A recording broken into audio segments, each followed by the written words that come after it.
How to update the APD Mobile Solutions app. Hey guys, in this tutorial, we're going to see how you can update this app. So if you're facing some issues on the app, it might be because your app is not up to date. Get your app to update. You are gonna have to just go ahead and make sure that your internet connection is stable. Then you can just open your Google Play Store. Tap on the search bar and simply search for APD and hit enter. APD Mobile Solutions, ADP Mobile Solutions.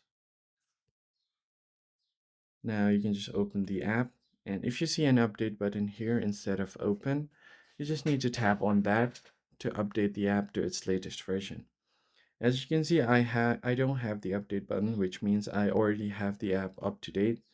But if you want to be sure that you've updated the app, you can just go ahead and uninstall the app here and then reinstall it again. This will make sure that the latest version of the app is installed on your device. So that's pretty much it, guys. I hope this tutorial was helpful, and I'll catch you guys on the next one. Thanks for watching.